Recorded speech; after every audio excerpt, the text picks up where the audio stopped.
Hey guys, welcome back to Just Fixing Garage. I'm Justin, this is Kevin. Behind me we have a 2000, I believe it's a 13 Honda Fit. I had this in here doing some, I think it was brake work recently, and when I had it I noticed that the rear shock, at least the driver rear one, was leaking fluid from the shaft, meaning it was essentially bad. It came back in here after a few months and we're gonna change those out today. So I'm gonna show you what we saw wrong, and then I'll show you how you can swap these out in honestly, maybe 30 minutes. So let's get started.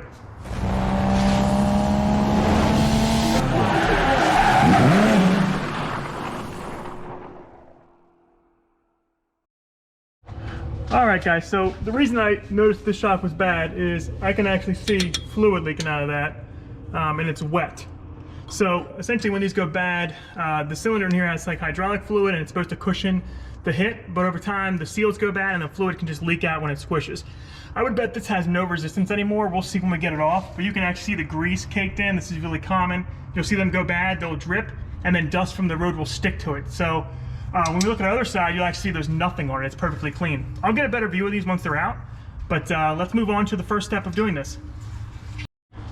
All right, guys, so first thing you have to do is get your car up in the air at least a little bit. Now, you don't have to put it up in the air like I have. You could jack one side up at a time, but you're going to need it up enough where you can get some of the tension off the shock, or else it's gonna be hard to put the new one in.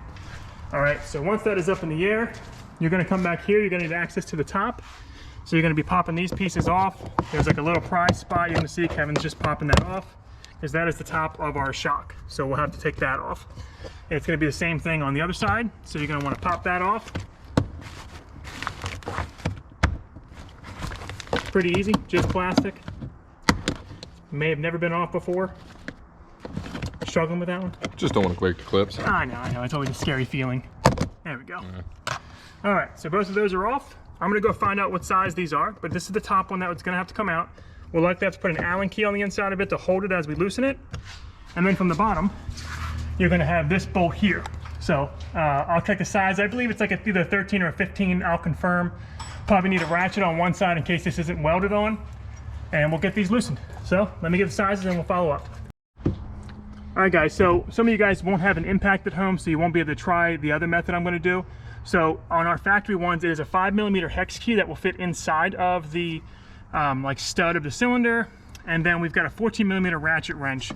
So we've got the ratchet on tighten, and then of course loosen for the ratchet wrench. But by having it on tighten, it'll let you it'll hold it while he's spinning it out. So he's doing that now. So just go through. If yours is stripped and starts spinning, you'll be able to put it. You could put a pair of vice grips down under the car to hold it, but ours is coming out just fine. So he'll keep taking that off, and then I'll show you the hopefully the way the impact can get it off. All right, guys. The other side I'm going to try an impact, and that is a 15mm deep socket.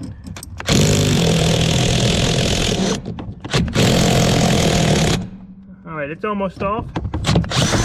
All right, so if you have an impact, this is just a Harbor Freight one, you can get off that way. Kevin is still just plugging away over there. Do you want to use the impact now, I think Kevin? I'll just take the impact. Well, I wanted to show people how to do it if they don't have an impact.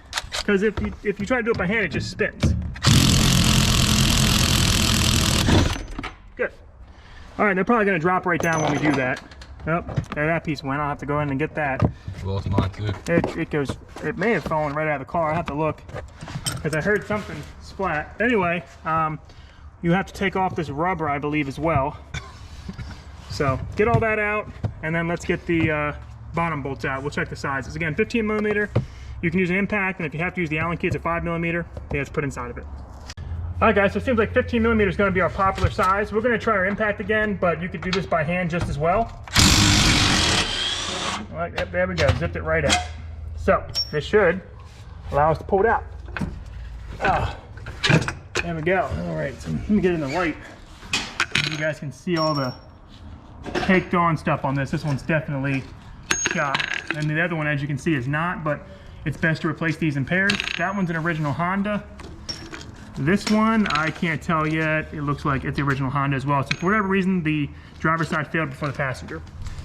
All right, so let's get our new parts, compare them, and then get the job done.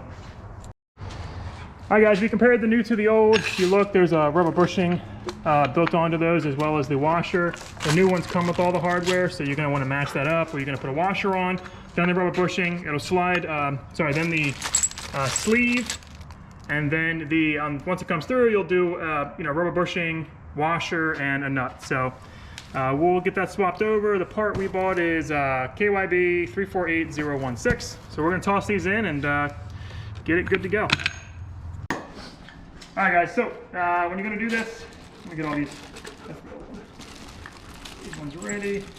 Boop, boop, boop, boop, boop.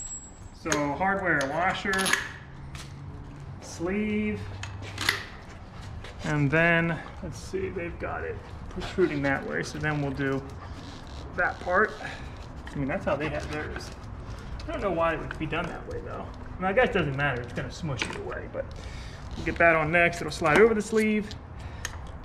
And then we can put it in the car and then put our top piece on. You'll do rubber, then washer. You can see it's got like a little groove it'll sit in, and then the nut. So you're gonna probably have somebody have to hold it, and then we'll get it in there. All right, guys, we got the top started.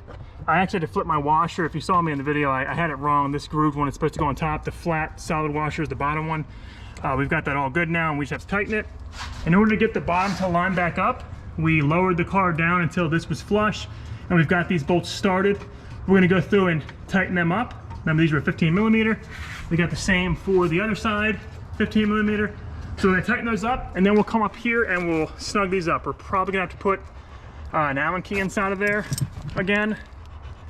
Looks like it's a 5 millimeter again. So we'll tighten the bottom bolts up real quick and then do the tops.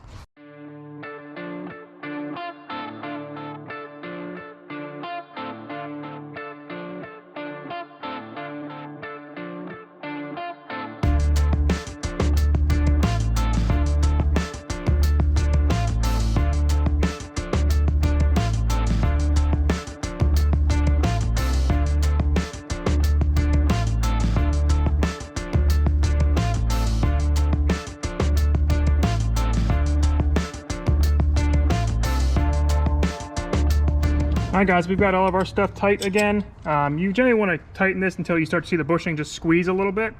That way you know it's tight. And that's about how much thread we had on the one side or before.